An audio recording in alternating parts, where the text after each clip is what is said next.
To the casual eye, it may look like nothing more than a sleepy little fishing village, typical of those found throughout the Caribbean.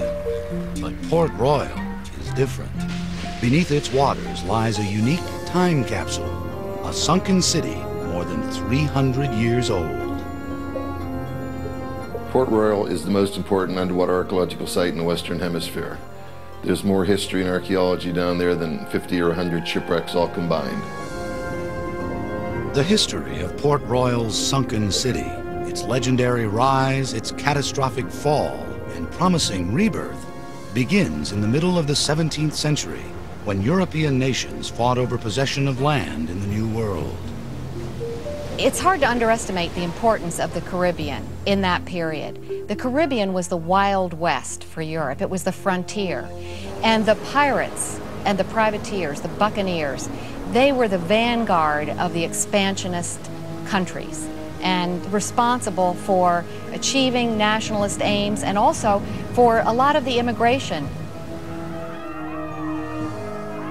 If the Caribbean was Europe's Wild West, then Port Royal was its Dodge City, a boom town full of pirates, prostitutes, and purveyors, and where silver and gold were as plentiful as rum. Its rapid growth began just after England seized Jamaica from Spain. Spain was wealthy but weak, and England and the other European powers wanted their share of the New World riches.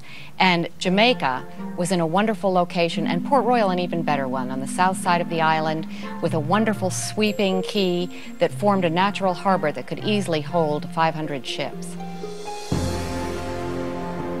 Nearly everyone, it seems, in Port Royal was a pirate at one time or another. Protecting the island in exchange for plunder was too good an offer to refuse.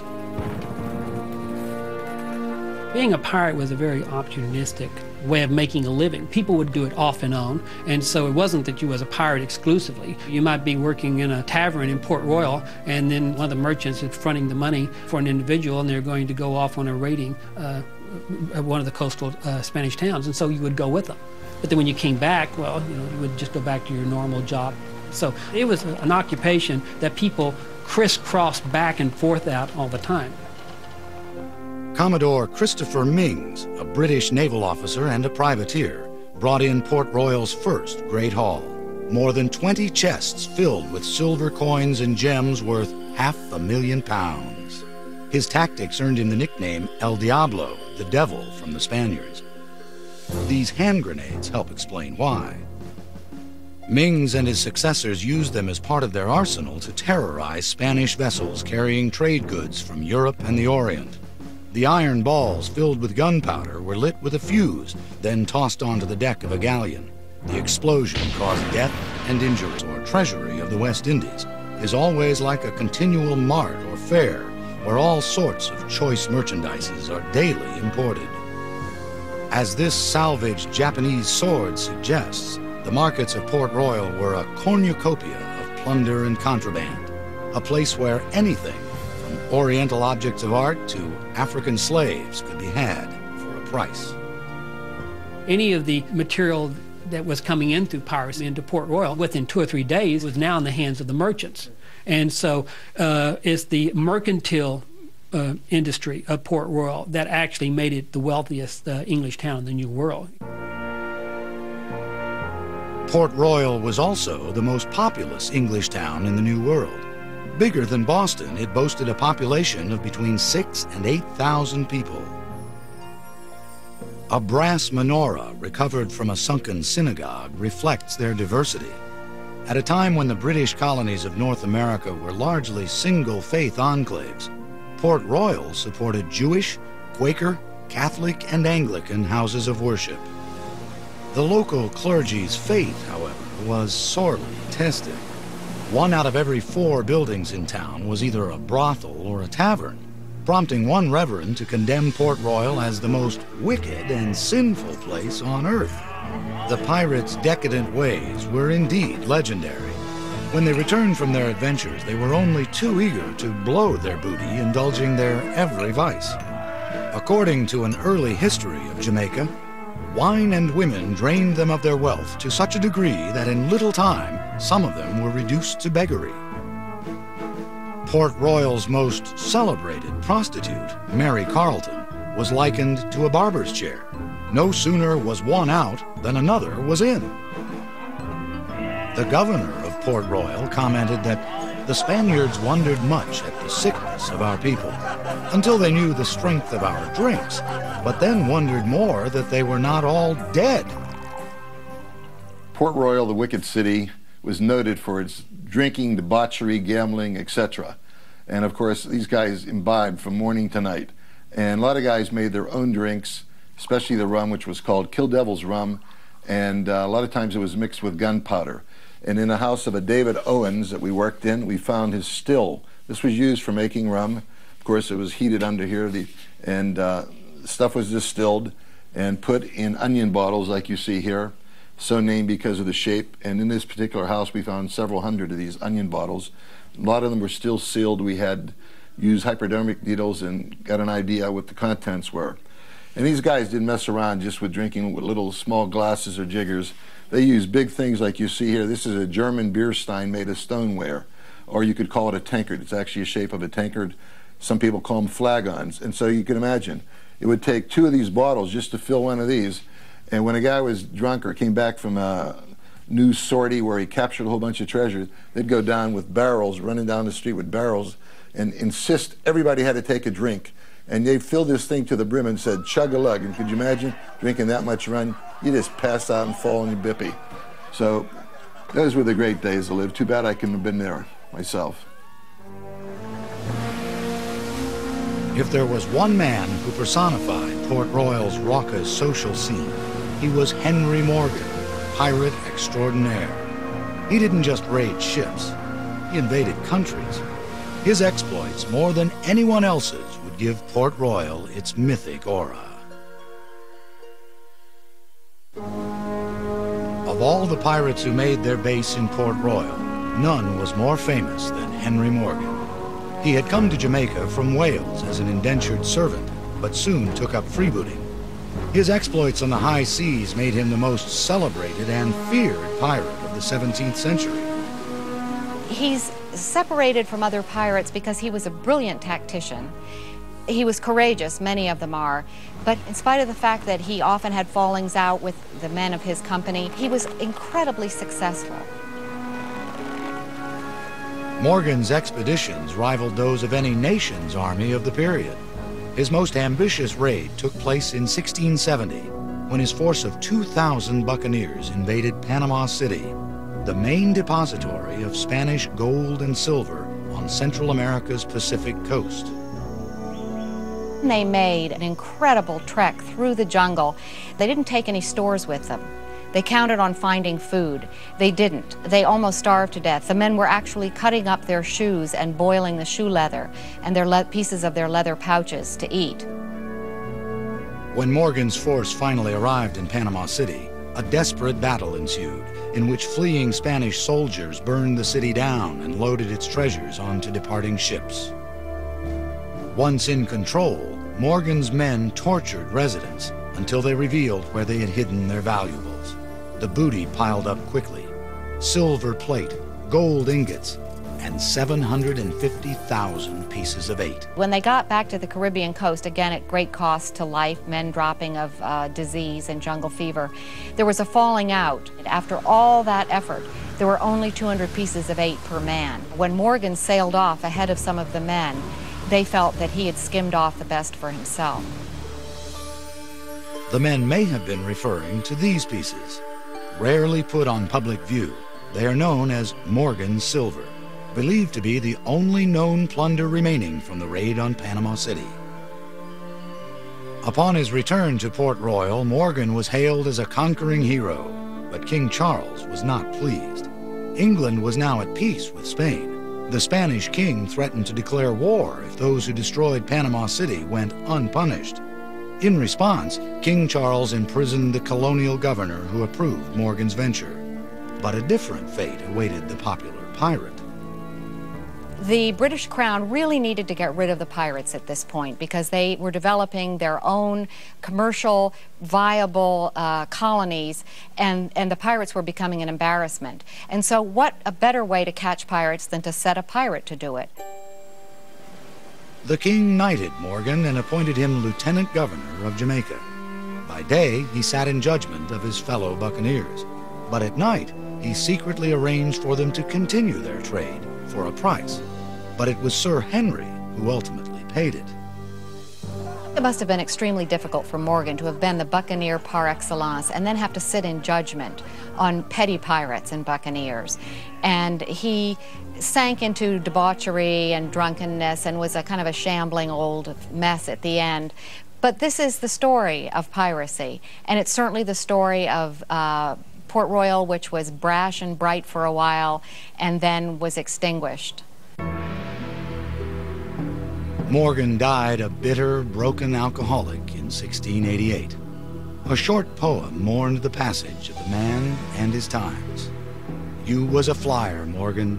You was the lad to crowd when you was in your flagship. But now you're in your shroud.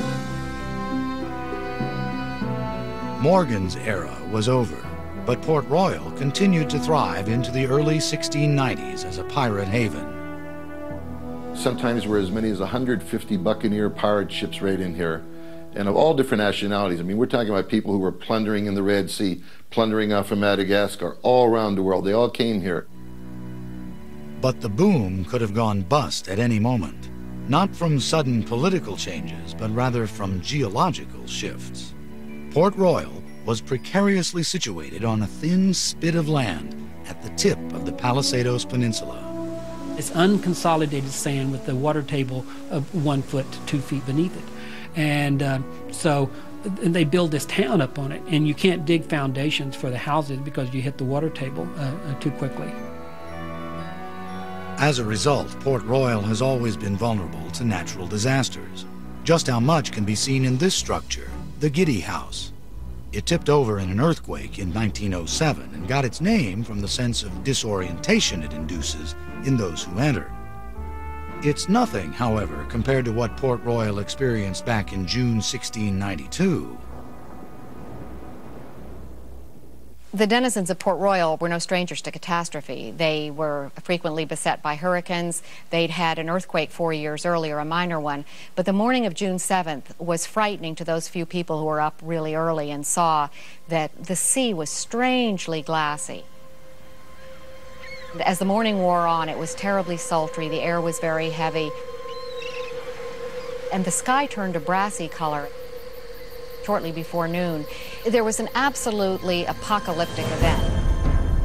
In many places, recounted a survivor, the earth cracked, opened, and shut with a motion quick and fast, and of these openings, 200 or 300 might be seen at a time. In some of these, people were swallowed up. In others, they were caught in the middle and pressed to death. And in others, the heads only appeared, in which condition the dogs came and ate them.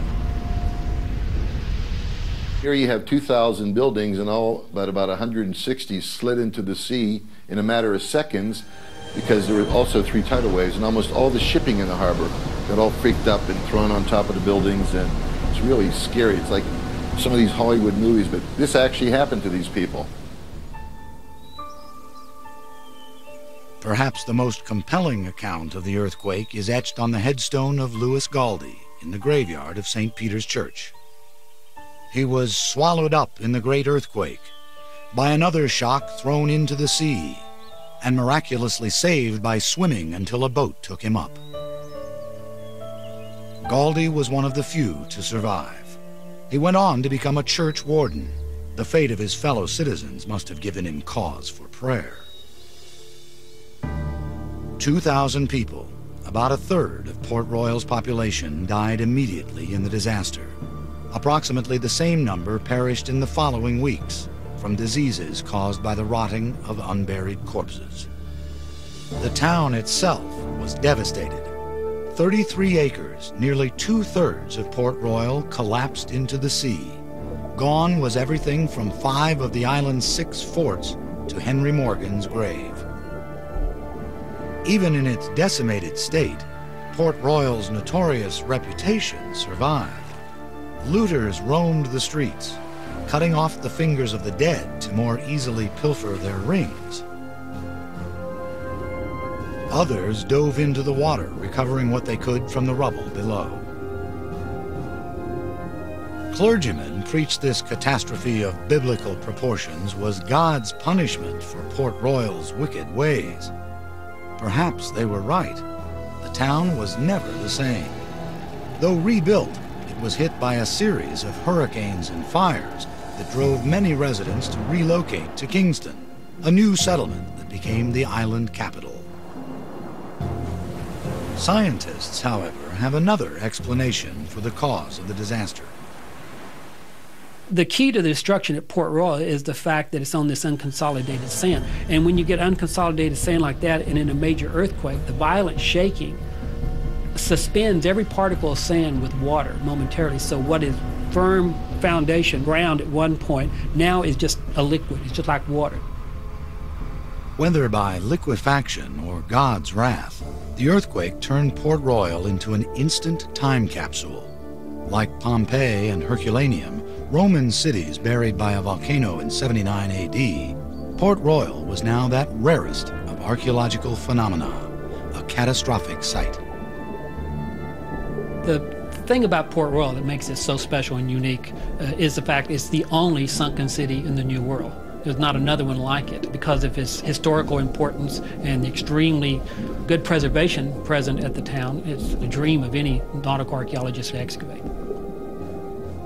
Edwin Link was the first nautical archaeologist to make that dream come true. In 1959, under the auspices of the National Geographic Society and the Smithsonian Institution, he led an expedition to survey the sunken city. Link conducted his work about 100 yards offshore, near a buoy known as the Church Beacon. Legend holds that it marks the site where St. Paul's Church sank in the earthquake. Beneath the buoy, Link recovered a wealth of artifacts, none more intriguing than this pocket watch. An X-ray photograph of the face reveals traces of its vanished hands, stopped at 1143. It's probably the first time in the history of archaeology that the actual time of the destruction is actually recorded with frozen hands on a watch dial. Link's expedition literally put old Port Royal on the map and changed the minds of skeptics who believed that because of reconsolidation, a natural landfill process, there was little, if anything, left of the sunken city. Link's greatest contribution was the fact that he proved that there was a sunken city down there and that it had great merit to have somebody have a bigger project.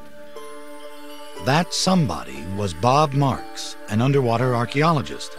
He would lead his own expedition 5 years later and recover enough artifacts to rival the plunder of any Port Royal pirate.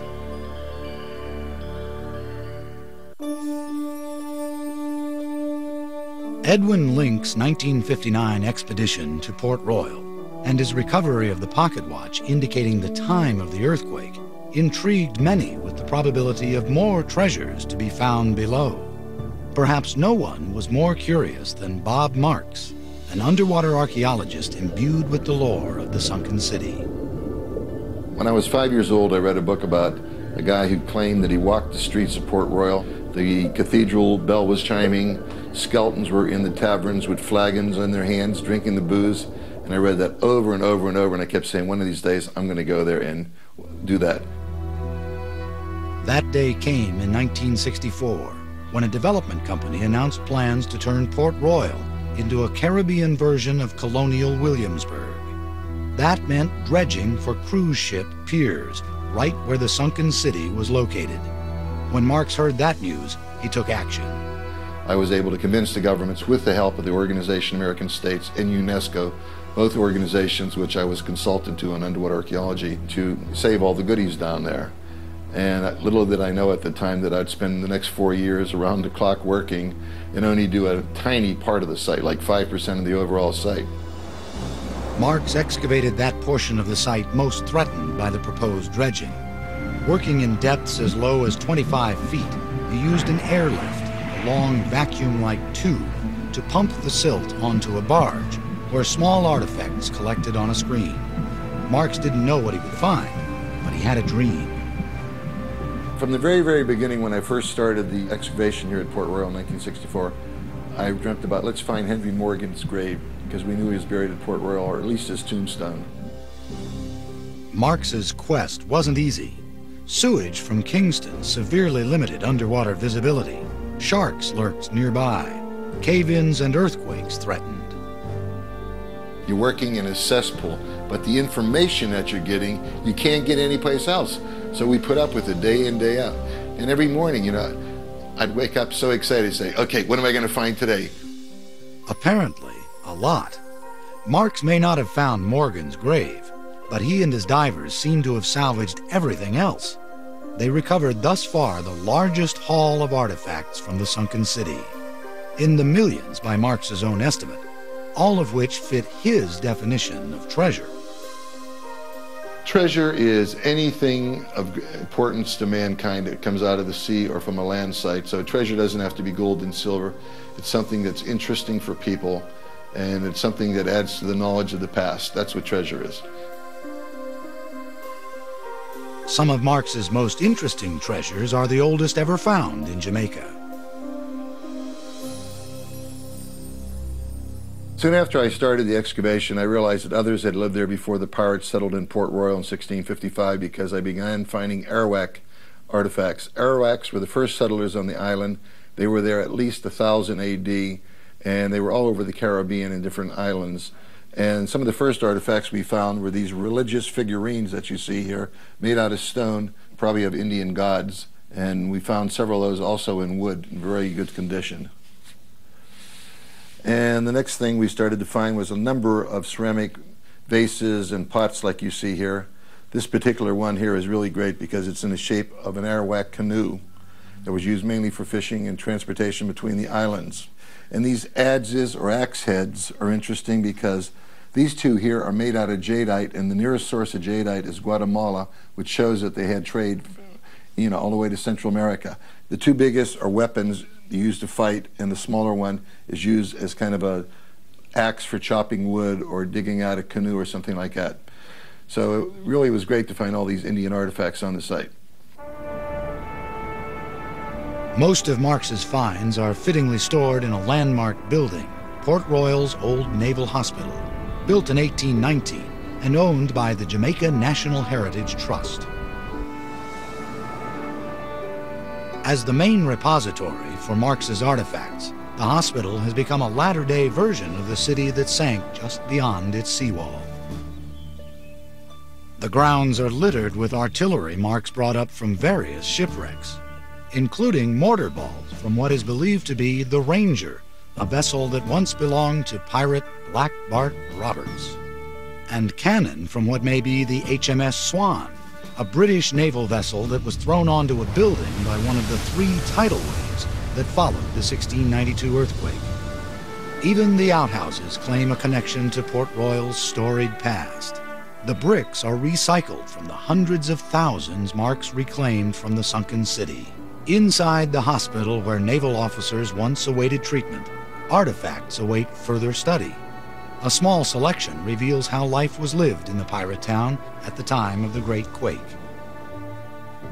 This was originally thought to be a cooking baster, but analysis of its contents at the British Museum revealed that it's really a urethra syringe. With it, a mixture of lime and molasses was injected into a man's penis to treat venereal disease. These lead pieces were used as weights in the fish and meat markets. Their markings, however, indicate an amount more than they actually weigh. Whoever patronized the salesman who used them got cheated. And a crushed pewter chamber pot permanently bears the impact of the earthquake's brutal force. But it's in the Institute of Jamaica, in Kingston, that one finds perhaps Marx's most valuable object. Every diver dreams of finding a treasure chest.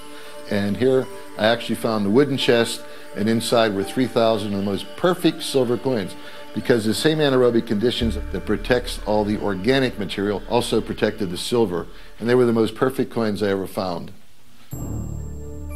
This piece of 8, plundered by pirates from a Spanish galleon, is one of the few left from Marx's excavation. It's kept in a vault because most of the other coins have since disappeared and are presumed stolen. Grim proof of their irresistible allure. It also provided the irrefutable proof the Jamaican government required to halt the planned dredging of the harbor. Because of Marx's work, the sunken city would not be disturbed, but rather discovered anew by future underwater explorers.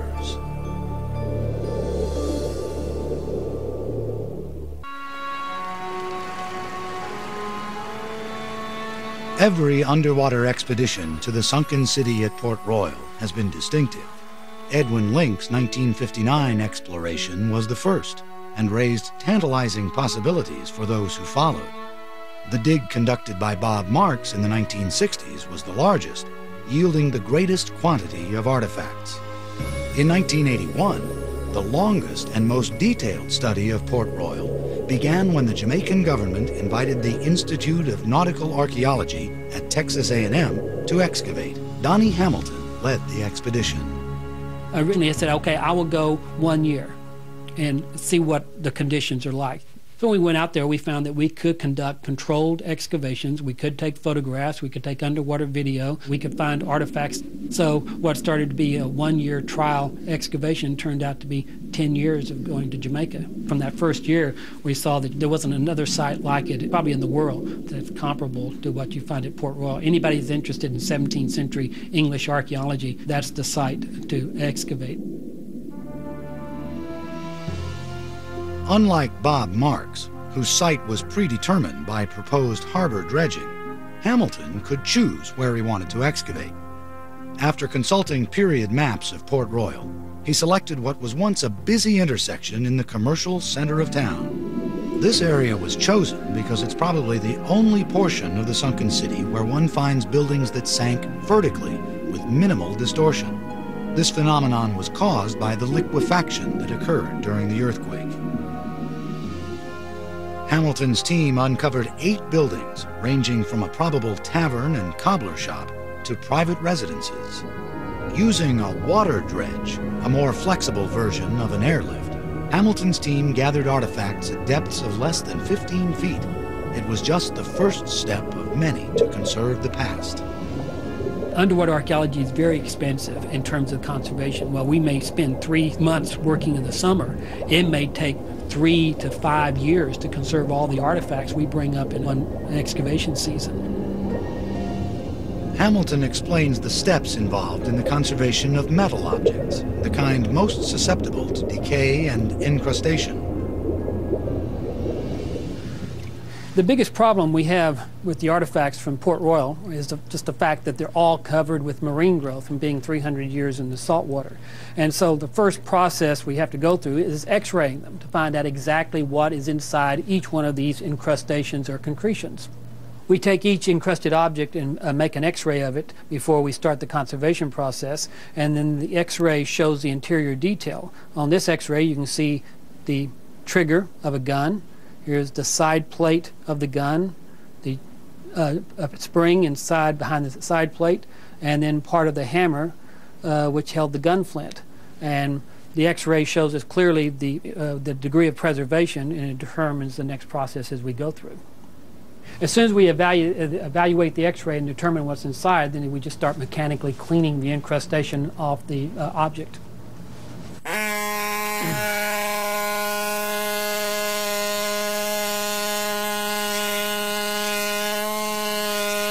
Once we remove all the incrustation off of an object, if there's any substantial metal remaining, we just put it into electrolytic vat, and the electrical current, as it flows through the object, loosens up all the incrustation or the corrosion products, and it allows it just, you flake it off with your finger. And this, in the process, it stabilizes the metal. Then after we go through electrolysis, we just go through a rinsing process to remove all the residue of this chemical, and then we seal the object off in a vat of microcrystalline wax, which then stabilizes it, and we're allowed to put it on display then. This cross-section of artifacts collected by Hamilton and his underwater archaeologists illustrates the vibrant and varied life that flourished in Port Royal during the latter half of the 17th century. Onion-shaped liquor bottles and a clay pipe recall the laissez-faire attitude of the social scene. A cannonball and shot gauge confirm the strategic importance of the harbor. A porcelain Chinese foo dog offers exotic evidence of Port Royal's status as an international trading post. And a gold wedding ring, buckles, and a pearl earring hint at Port Royal's wealth. Ironically, they do not fit Hamilton's definition of treasure. I'm an archaeologist, so I define treasure in terms of data. Data is a treasure because data is interpretable. You can do something with it. Gold to me is immaterial, but does it have marks on it that I can identify to a maker or to a time period? It directs our research, tells us where to go to find the historic documents or the records that fill in the gaps. And so that's what's a treasure to me. To Hamilton, these seemingly ordinary pewter plates are treasure because they bear the mark of its maker, a pineapple with the initials SB. Searching for who SB was turns an archaeologist into a detective and demonstrates the invaluable role documents play in reconstructing the past.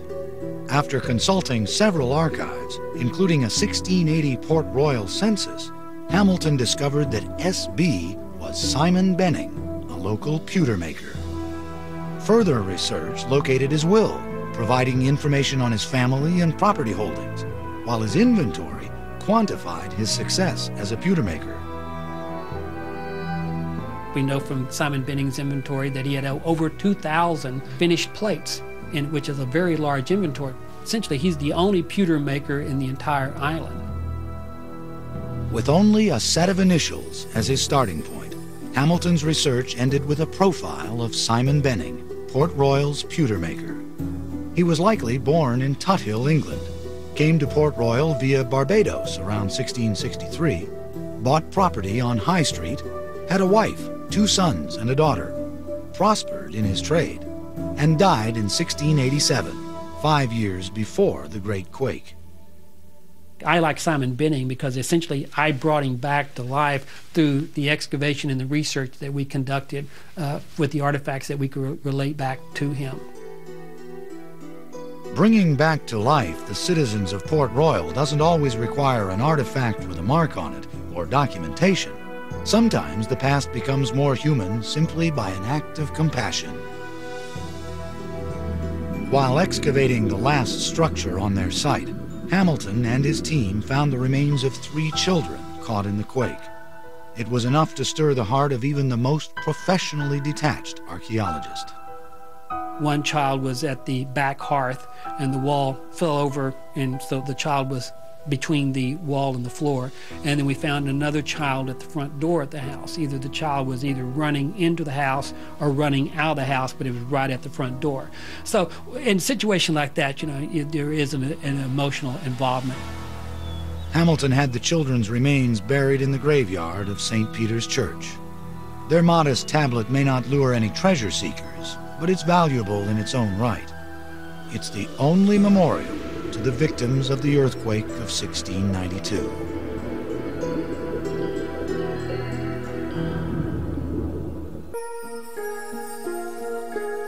In spite of the impressive recoveries made by the Link, Marks, and Hamilton expeditions, much of Port Royal has yet to be explored.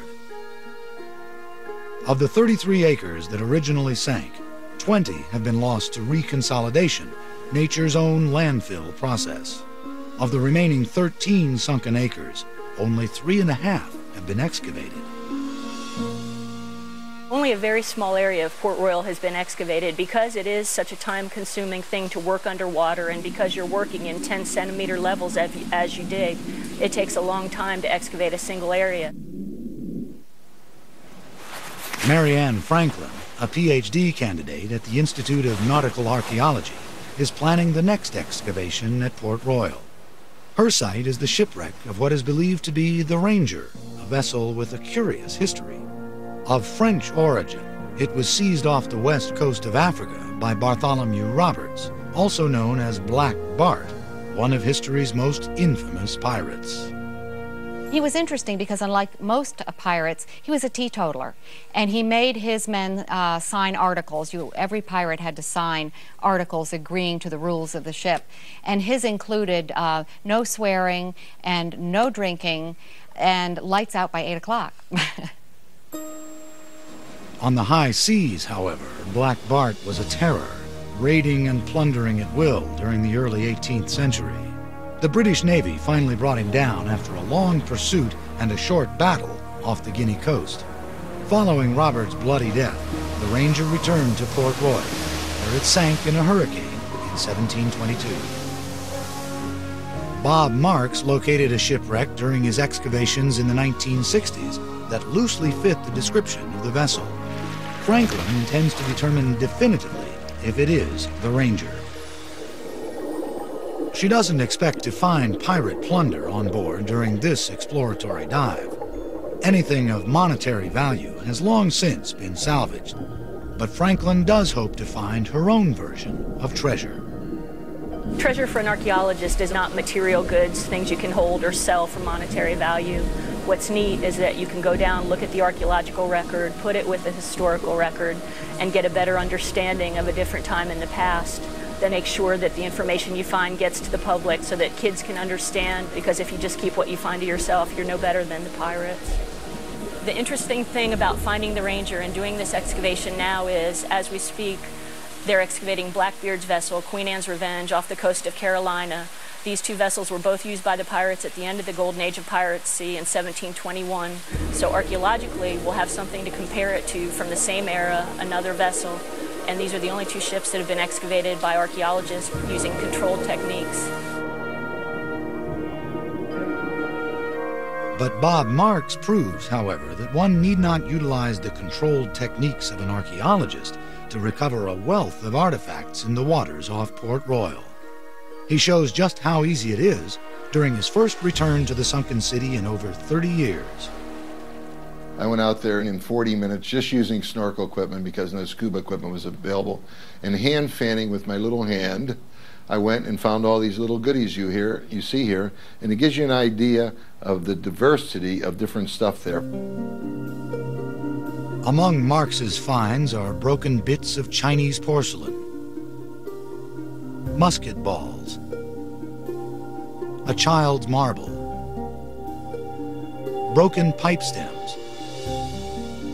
These two, when put together, reveal where the pipe was made, Glasgow, Scotland. And a nondescript chip is actually a coin, a Spanish piece of 2. When one looks carefully, the coat of arms of the Spanish king becomes partially visible. So this was all in 40 minutes. I didn't really expect to find anything. And of course I was excited as the first day that I ever been on a site. Port Royal has the greatest potential in the Western Hemisphere for the field of underwater archaeology and maritime history. Developers seek to capitalize on that potential by transforming the sleepy little fishing village into a tourist attraction. Ironically, Bob Marks's excavations in the 60s halted a similar plan when proposed dredging for cruise ship piers threatened the very existence of the sunken city. But this time, according to the new plan's chief proponent, it will be different. Things have changed significantly, and we're putting in the cruise ship pier in an area where we do not need to dredge. And this is an area far enough away from the sunken city that there will be minimal, if any, impact on the sunken city of Port Royal. The whole way that development is done has changed. The redevelopment plan will take between 5 and 10 years to complete, at a cost of more than $50 million. It features the restoration of historical landmarks and the construction of shops, taverns, and restaurants, staffed by local residents in period costumes. The most ambitious part of the plan calls for the installation of an underwater museum, believed to be the first of its kind, from which tourists can look out onto historically accurate diorama scenes of life in the sunken city. The entire redevelopment project is intended to give Port Royal a major facelift without destroying its fragile natural beauty and cultural significance. We will be cognizant of two major issues. Number one, the environmental impact, and we're doing environmental impact assessment studies as we speak. Secondly, we're going to be doing an archaeological impact assessment study, which is going to look at all the archaeology of the area to ensure minimal impact. So we are very cognizant, and if we need to change the plans, we will, in order to ensure that there's minimal impact. When completed, it's expected that the redeveloped Port Royal will be as prosperous as it was in its heyday, attracting people from all over the world and taking in enough gold and silver to rival Henry Morgan's fortune. We've run our numbers on the economic impact.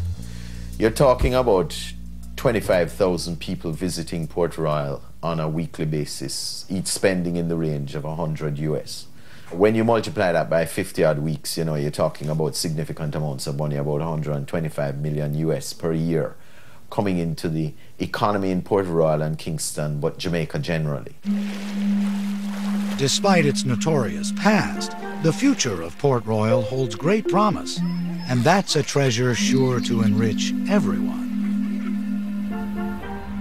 We believe that Port Royal is an absolute treasure because it can be transformed into something which serves a very positive and useful purpose in terms of education, in terms of understanding of our history, in terms of understanding how people related to each other in a peaceful and vibrant way.